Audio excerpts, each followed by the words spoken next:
네, 저는 오늘 갈라디아서 4장 21절에서 32절까지 말씀을 가지고 유업을 얻는 자녀라고 하는 제목으로 갈라디아서 강의 12번째를 여러분들과 함께 은혜 나눠보려고 합니다.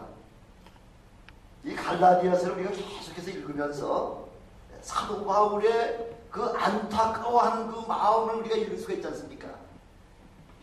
사도 바울이 전부터 처음부터 그렇게 그 영혼 구원하는 일에 그렇게 안타까운 마음을 가졌습니까? 아니죠. 사도행전 9장 1절에 보면 사도 바울이 예수님을 만나기 전에 그 모습이 자세하게 나와 있죠. 주의 제자들을 대하여 여전히 위협과 살기가 등등했다 이렇게 표현하고 있지 않습니까? 율법에 완벽하고 흠이 없을 때에는 남들이 하는 모든 행위가 마음에 맞지 않는 거죠. 그것이 다 정죄가 되는 거죠. 사람은 많이 알면 할수록 더 겸손해지고 낮아져야 됨에도 불구하고 이렇게 예수 그리스도 밖에 있는 모든 사람들은 예수님을 많이 알고 또 많이 힘을 가질수록 점점 더 교만해지는 것이 바로 그 사람들의 습성이라는 거죠. 저는 이 장면을 보면서 1447년에 우리의 위대한 그 세종대왕께서 훈민정음을 반포하셨지 않습니까? 지금부터 약 한 567년 전쯤 되는데 이때 세종대왕이 그 한글을 갖다가 반포했을 때에 이때에 동일한 똑같은 모습, 이런 사도 바울과 같은 사도 바울이 은혜 받기 전의 모습들을 우리는 볼 수가 있었지 않습니까? 특별히 유학자들, 또 선비들, 또 관료들을 같이 이렇게 소위 그 지식계층에 있는 사람들은 한글을 뭐라고 얘기했나요?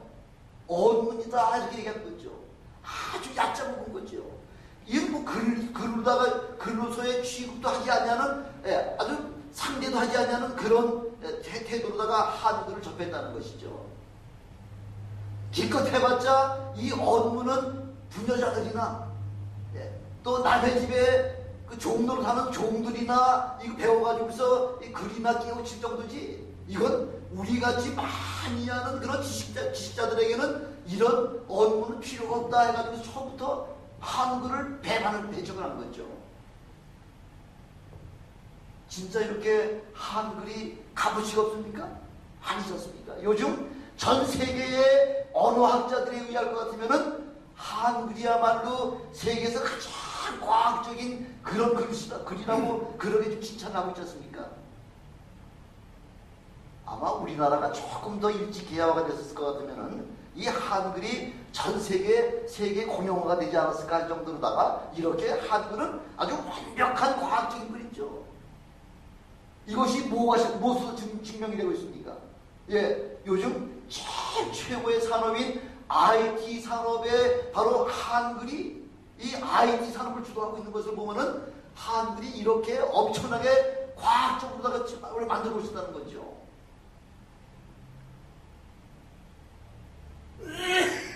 이렇게 처음부터 교만했던 사도 바울이 예수님을 만나고 예수님을 체험하고 보니까 복음의 중요성과 복음의 그 엄청난 값어치가 이것이 아주 철감이 된다는 거죠. 그동안 내가 알았던 모든 세상 지식이나 모든 그런 율법의 지식 같은 것은 한낱 뭐가 생각된다고요? 배설물같이 생각될 만큼 이렇게 복음에 비하면 값어치가 전혀 없다는 거죠.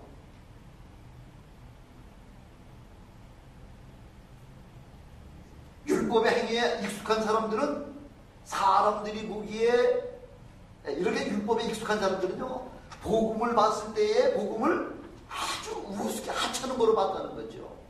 젓가락이 무슨 복음이냐는 거죠. 신앙 같지도 않다는 거죠. 신앙이라고 할 것 같으면은 뭔가 좀 행하고 뭔가 좀 어려운 일을 하다 해야지만 그게 신앙인 것으로다가 이렇게 착각했다는 거죠.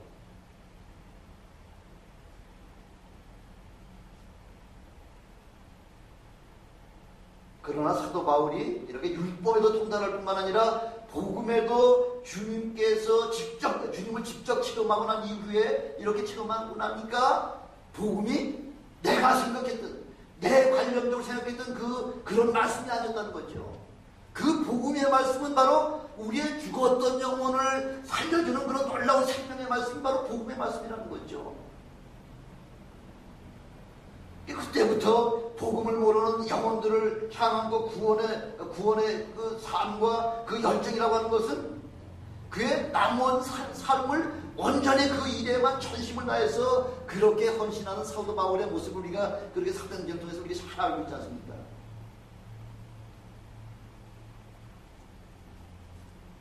그래서 이렇게 사도 바울이 전심을 다해서, 전 삶을 다해서, 전 목숨을 다해서 이렇게 한 영혼을 구원한 그 갈라디아 교회가 어느 날부터인가 율법에 다시 종로로 사는 그런 데다가 빠지는 모습을 바라볼 때에 사도 바울의 그 마음이 얼마나 안타까웠겠느냐는 거죠. 사도 바울이 외친 고백이 뭐예요? 어리석도다 갈라디아 사람들아 하면서 그렇게 외치고 있잖아요. 야, 이 바보 같은 놈들아! 세상적으로 얘기하면 그렇게 표현할 수밖에 없겠죠. 이 어리석은 갈라디아 사람들아, 어찌 너희들이 다시 그 율법으로다가 율법의 종노릇을 하려고 하느냐 하고서 그렇게 안타깝게 외치고 있지 않습니까? 율법은 예수님 오시기 1500년 전부터 이미 하나님께서 이스라엘 백성에게 주신 말씀 아닙니까? 출애굽한 이스라엘 백성들을 인도하기 위해서는 법이 있어야 되잖아요. 그래서 출애굽한 지 50일째 되는 날 모세를 시내산으로 우리 하나님께서 부르셔서, 그래서 천사를 통하여 율법을 주시고 성막 짓는 법까지 한꺼번에 주셨지 않습니까?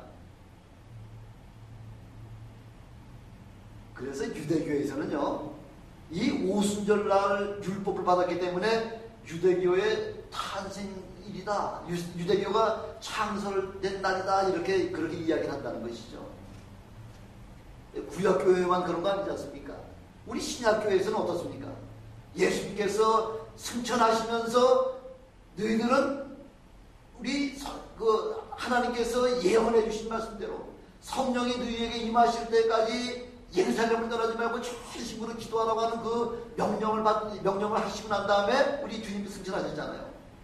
그래서 처음에 500여 명의 성도들이 모여서 전심을 기도하다가 날짜가 지나가면서 하나둘 빠지기 시작하더니 제일 마지막 한 열흘쯤 돼가지고서는 120명밖에 남지 않았는데 그 120명 가운데에 성령이 임하셨, 그 놀라운 오순절 성령 강림 사건이 나타나기 시작하지 않습니까?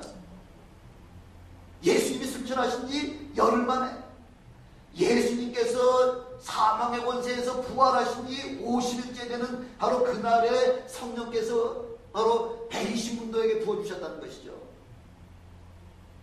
오순절 성령 강림 사건은 바로 신약교회가 처음으로 시작되는 바로 그런 날이었다는 거죠. 그래서 오순절날 구약교회는 하나님의 말씀인 율법을 받았지만은 우리 신약교회에서는 성령을 선물로 받은 그런 날이었고요. 그래서 비로소 교회가 시작된 그런 아주 엄청나게 중요한 날이 바로 오순절 성령 강림절이에요.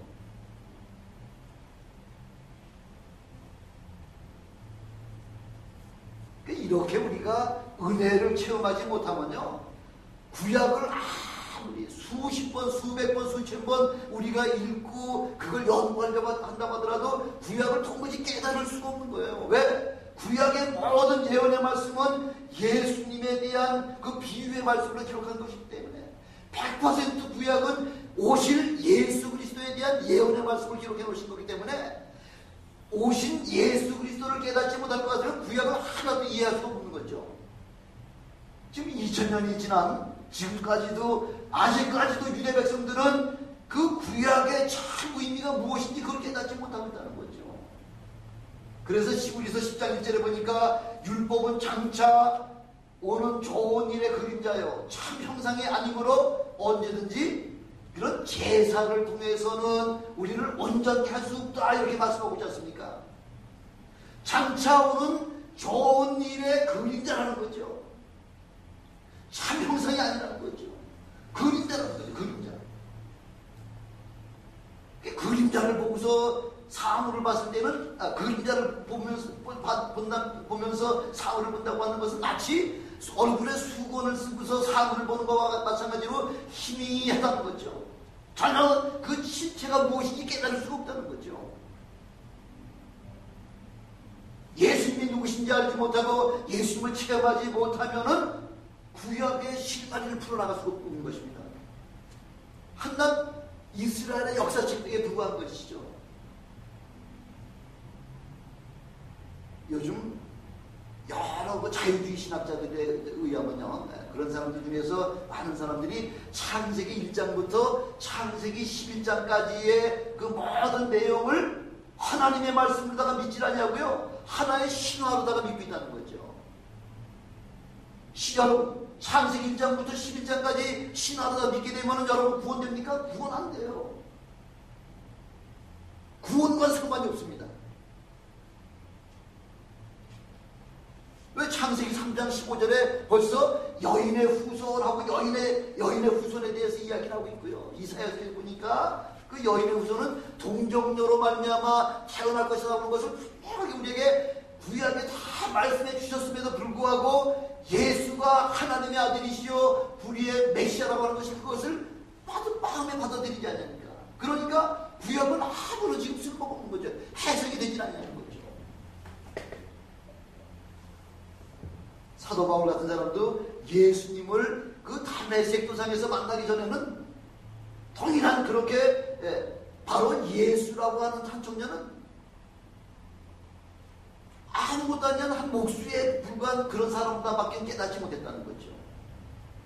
더 심하게 할 것 같으면은 아주 이단의 괴수다 이 정도로다가밖에는 깨닫지 못한 것이 바로 사도 바울도 통일하게 그런 예수님을 그렇게 생각했다는 것입니다. 우리가 옛날에 여러분들 배너를 다 보셨겠지만 옛날에 대학극장에서 개봉했었지 않습니까? 그렇죠? 예. 배너를 쓴 분이 누구시죠? 루 월리스라고 하는 사람이잖아요. 이 사람이 처음에 생각하기는 이건 기독교인들이 가지고 있는 성경은 완전히 그 허구적인 그런 사실을 발주한 종교 사기꾼들이 만들어낸 책이다 이렇게 생각했다는 거죠. 그 가운데 있는 예수는 완전히 허구적인 인물에 불과하다. 그래서 내가 이 성경을 한번 읽어보고 이 기독교의 허상, 예수 그리스도의 그 허상을 한번 좀 저 세상에 아주 백일하에 좀 드러내겠다고 해가지고서 쓴 책이 바로 배너잖아요.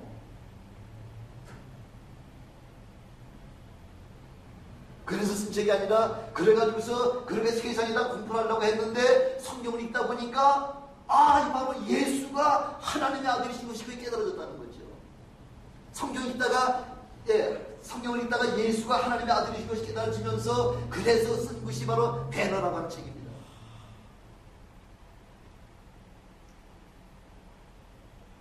아무리 똑똑한 사람이라고 하더라도 아무리 세상 공부를 많이 한 사람이라고 하더라도 마음의 문이 닫혀있고 영적인 눈이 감겨있을 것 같으면 절대로 이 성경 안에서 예수를 하나님의 아들로 깨닫을 수가 없을 뿐만 아니라 볼 수가 없다는 거죠.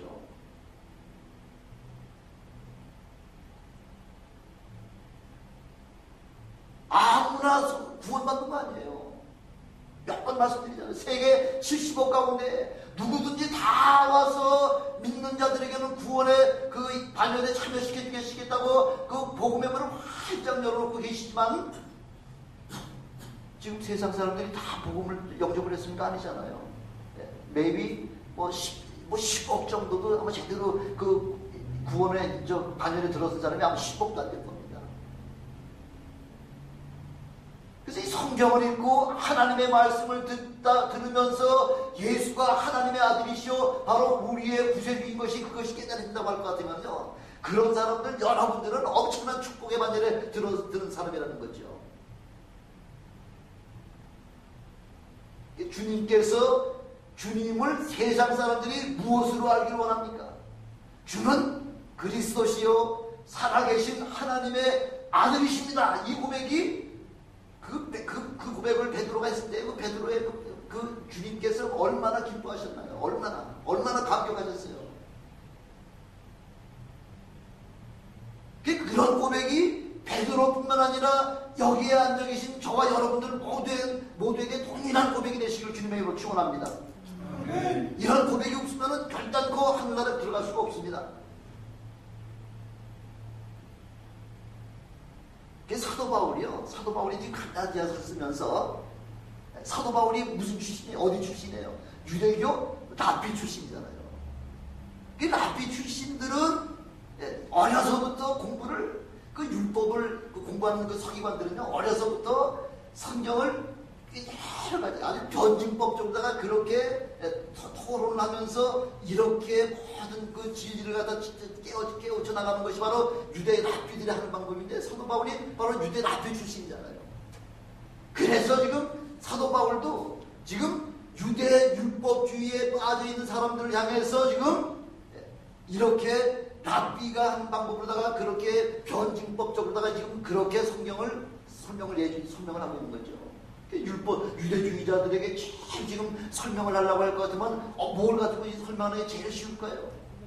구약성경 가지고 설명하면 제일 쉽죠. 그래서 구약성경 가운데서도 창세기 16장 21장은 특별히 아브라함이 하나님께서 아브라함에게 아들을 주시겠다고 약속을 하시고 난 이후에 아무리 기다려도 10여 년 동안을 기다려도 도무지 기색이 없어.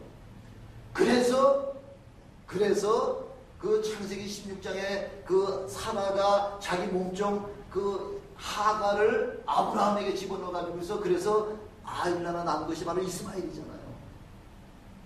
그래서 창세기 16장하고 21장은 또 사라에게 이삭을 주셨던 그 장면을 갖다 그걸 갖다 설명을 해주면서 첫 번째는 두 언약을 가지고 말씀하시면서 바로 이 두 언약은 두 여자다 이렇게 말씀하는 거죠. 제일 이해하기 쉽잖아요. 너희들 알잖아. 모세에게 율법을 주셨던 그 하나님은 모세에게 율법을 주시기 벌써 430년 전에 우리 조상 아브라함에게 너로 말미암아 온 세계 모든 민족이 바로 복의 근원이 될 것이다. 바로 내 자손으로 말미암아 바로 메시아를 주실 것이다 하는 약속을 하며 이미 언약을 해주셨잖아요. 바로 이 두 언약이 바로 두 여인과를 비교해가지고서 이렇게 지금 비교해가지고서 지금 설명을 해주시는 거예요. 얼마나 우리가 이해하기가 얼마나 쉬워요. 그래서 21절에 보니까 내게 말하라. 율법 안에 있고자 하는 자들아, 율법을 듣지 못하였느냐? 율법을 다 듣고 복음까지 다 들었던 사람 이제 내 말 한번 들어봐. 그래서 율법 안에 있으려고 그렇게 깊은 은혜 안에 들어왔다가 어떻게 된다고요? 다시 율법의 종으로 들어가려고 하는 이런 어리석은 사람이 어떻게 있냐는 거죠. 사도 바울은 율법을 통달한 사람일 뿐만 아니라 복음에 대해서도 확실하게 체험했잖아요. 율법과 복음을 완전하게 체험한 사도 바울이 이야기하는 모든 이야기의 말씀은 100% 틀림없다는 거죠. 제가 종종 가끔가다 말씀드리는 것 중에 하나가 제가 캐톨릭 신자라고 25년 동안 캐톨릭 다녔다 그러잖아요. 그런 캐톨릭에 25년간 다니다가 개종을 하고 개신교에 와가지고서 신학을 해서 모든 성경을 연구하다 보니까 그 개신교와 구교와의 그 차이가, 천주교와 이 개신교와의 차이가 엄청나게 교리적인 문제와 교리적인 성경을 교리적인 문제로다가 그렇게 만들어버리기 때문에 엄청난 그 차이가 있다고 하는 사실을 그걸 저는 깨닫고 있다는 거죠. 다른 목사님들보다 훨씬 제가 이해하기가 훨씬 더 쉽죠. 왜? 그것을 다 참여해봤었기 때문에. 사도 바울이 지금 구약 율법을 통달했을 뿐만 아니라 예수 그리스도의 은혜를 체험하신 바로 예수 그리스도 만난 바로 그 장본이기 때문에 사도 바울이 주장하는 이 이야기는 뭐 확실하다는 거죠. 그러니까 머뭇거리고 자식할 필요가 없는 거죠. 그냥 직접적으로다가 그냥 아주 직접적으로 우리에게 그냥 그 진리만 우리에게 말씀하실 수 있는 그런 능력이 있는 그런 분이라는 거죠. 그래서 갈라디아 그 교인들에게 창세기 16장과 21장 그래서 하갈과 그 사라 두 여인을 인용해서 지금 복음을 좀 설명하고 있는 것입니다. 하갈은 사라의 계시종이잖아요. 약속이잖아요. 하나님이 약속하신 아들을 기다리지 못해서 끝까지 기다리지 못해서 사라가 그 자기 몸종을 아브라함에게 넣어줬잖아요. 그래서 얻은 아들이 바로 이스마엘 아닙니까? 그래서 23절에 보니까 뭐라고 나와 있죠? 23절에는 계집종에게서는 육체를 따라 낳고 자유한 여자에게서는 약속으로 말미암아 낳았다. 그래서 지금 육체로 말미암아 난 자와 자유한 자로부터 난 그 자의 그 두 여자를 갖다 지금 비유다 말씀하고 있지 않습니까? 육체를 따라 낳았다고 하는 말씀은 뭐예요? 남자와 여자 사이에서 태어난 자연적 생식에 의해서 태어난 그런 사람이라는 거죠.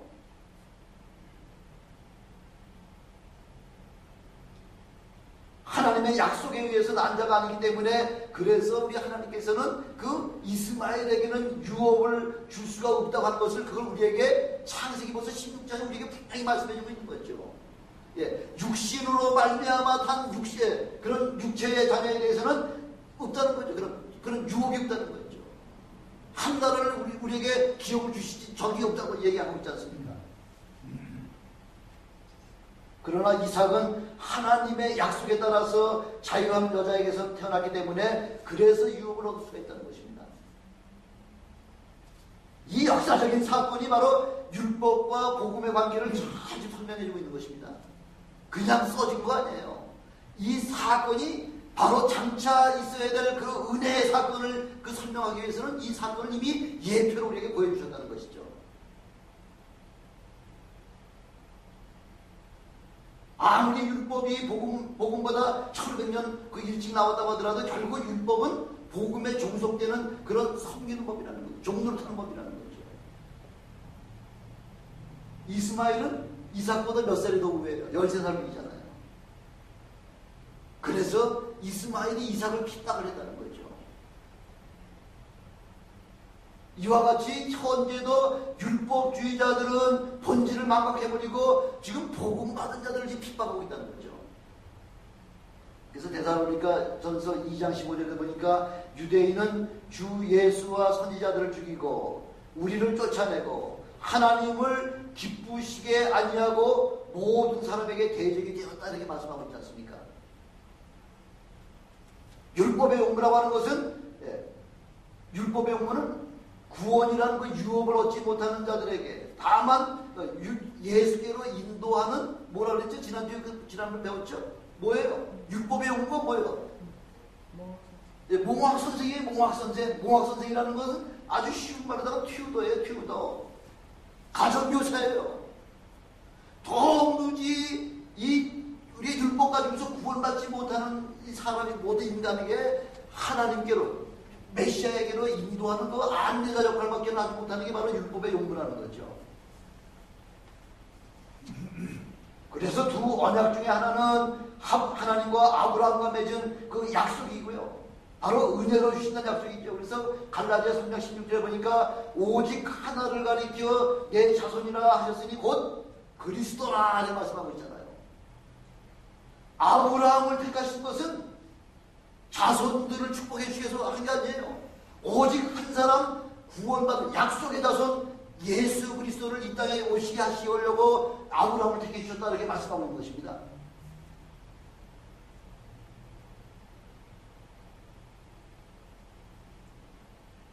이 약속의 말씀보다 430년 후에 생긴 그런 율법이 하나님과 아브라함과의 그 모든 그 언약의 말씀, 약속의 말씀을 그걸 피할 수가 없다는 거죠.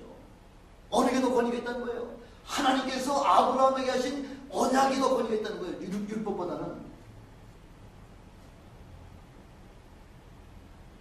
그 율법이 하나님의 약속을 초월할 수가 없다는 거죠.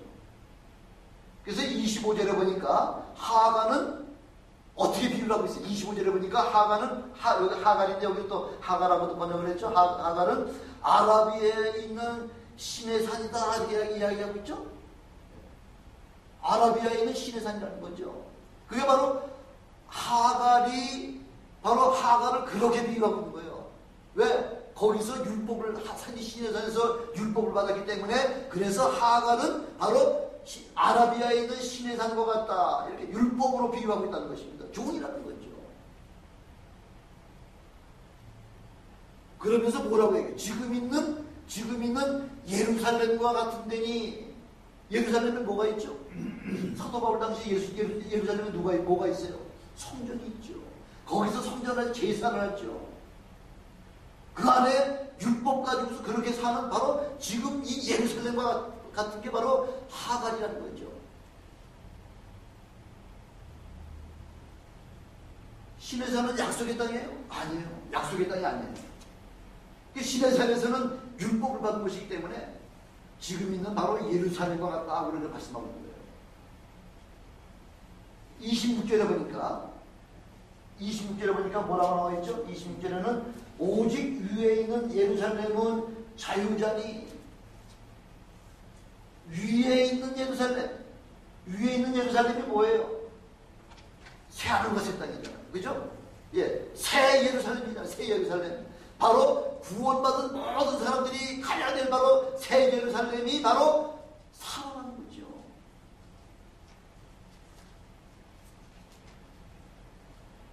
바로 살아나는 자유자요 곧 우리 모든 사람들의 어머니다 이렇게 말씀하고 있는 거죠. 그래서 우리는 믿음으로 말미암아 그 사랑에게서 거듭 태어난 그리스도인이라는 거죠. 그래서 빌립보 3장 20절에 보니까 오직 우리의 시민권이 어디에 있다고요?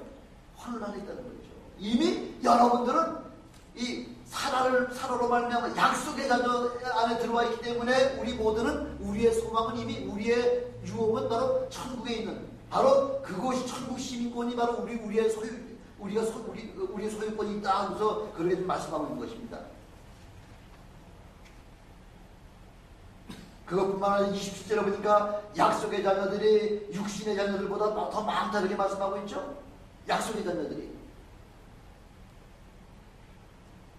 그 말씀은 이사야서 54장 1절의 말씀을 인용을 하고 있는데요. 믿음의 자녀들이 유대인의 자녀보다 더 많다는 것을 그걸 지금 우리에게 말씀해 주고 계시는 거예요. 우리 모두는 약속의 자녀들이기 때문에 다시 육신의 자녀로 돌아가지 아니하시길 주님의 축원합니다. 갈라디아 사람들 교인들 같이 기껏 그래 은혜 받고 저 축복받은 그 반열에 있다가 다시 그 율법의 종로로 사는 데로다가 들어가는 그런 어리석은 사람이 되지 아니하시기를 주님의 축원합니다. 두 번째 유업을 얻기 위해서는 바로 우리는 약속의 자녀가 되어야 된다고서 28절에 이렇게 말씀하고 있죠. 이삭이 이 땅에 태어나는 것은 육신의 방법으로 태어난 거 아니에요. 그렇죠? 아브라함은 마른 낙지기가 같다잖아요. 사라는 마치 죽은 자와 같다는 거죠. 그런 사람들 가운데서 무슨 그런 그 어린 아이를 낳을 수 있겠냐는 거죠. 이건 전적인 하나님의 능력이와 하나님의 은혜라는 것이죠. 하나님이 그냥 거저주시다는 거죠. 그래서 29절에 보니까 그때에 육체를 따라 난 자가 성령을 따라 난 자를 핍박하는 것 같이 이제도 그러하리라. 이삭은요 이스마엘보다 13살이 아니기 때문에 이스마엘이 밤낮 그렇게 핍박을 했다는 거죠. 왜? 이미 자기 자신은 하나님의 유업을 받을 수 없는 처지라는 걸 이스마엘은 분명히 알았기 때문에 그래서 유업을 받을 자 이삭을 그렇게 핍박을 했다는 거죠. 창세기 21장 9절에 보니까 이스마엘이 이삭을 희롱했다 이렇게 얘기하는데 희롱했다 그러는데 사도 바울은 희롱이라고 하는 표현보다 더 강한 핍박이라고 하는 표현으로다가 왜? 지금 사도 바울은 자기 자신이 지금 당하고 있는 모든 그런 사실이 바로 핍박을 받고 있잖아요. 누구한테? 율법을 가지고 있는 그 율법의 그 죄의 종들에게 그 율법의 종들을 통해서 그렇게 지금 핍박을 받고 있다고 지금 그렇게 자신을 이야기하고 있는 것이죠. 그래서 유대주의자들은 자기들이 이방인 크리스찬보다도 훨씬 더 훌륭하다고 하는 그런 것으로다가 늘 생각했다는 거죠. 자만이죠. 교만이죠. 30절에 성경이 무엇을 말하느냐? 성경이 말씀하시는 건 뭐예요? 하나님의 계획이잖아요. 하나님의 뜻이잖아요. 하나님의 계획은 도대체 어떤 것이냐 이걸 우리 한번 알아보자는 거죠. 하나님의 언약을 받지 못한 자들은 결국은 어떻게 되는 거예요? 이스마엘이 어떻게 됐어요? 결국은 내어 쫓기게 되는 거죠. 내어 쫓기는 장면이 마태복음 22장에 잘 나와 있잖아요. 우리 하나님께서 각 길로 나가서 산으로 나가서 모든 사람을 다 임금의 아들의 잔치가 있으니까 다 모여라, 다 와서 먹고 마셔라 하고서 다 불렀는데 많은 사람들이 오긴 왔는데 봤는데 보니까 어떤 목적을 하고 왔나요? 예복을 입고 들어오지 않았기 때문에 하나님께서 뭐라고 말씀하시죠? 예복을 입지 않았기 때문에 바깥 어둠 뒤로 다 지금 버려서 거기서 슬피 울며 이를 가는 일들이 일어나겠다는 사건을 이미 마태복음 22장에 그렇게 천국잔치 비유를 통해서 우리에게 좀 말씀을 해주는 거죠. 계집종의 아들은 절대로 약속을 받지 못합니다. 구원 유업을 받을 수가 없습니다. 쫓겨나게 되어 있습니다.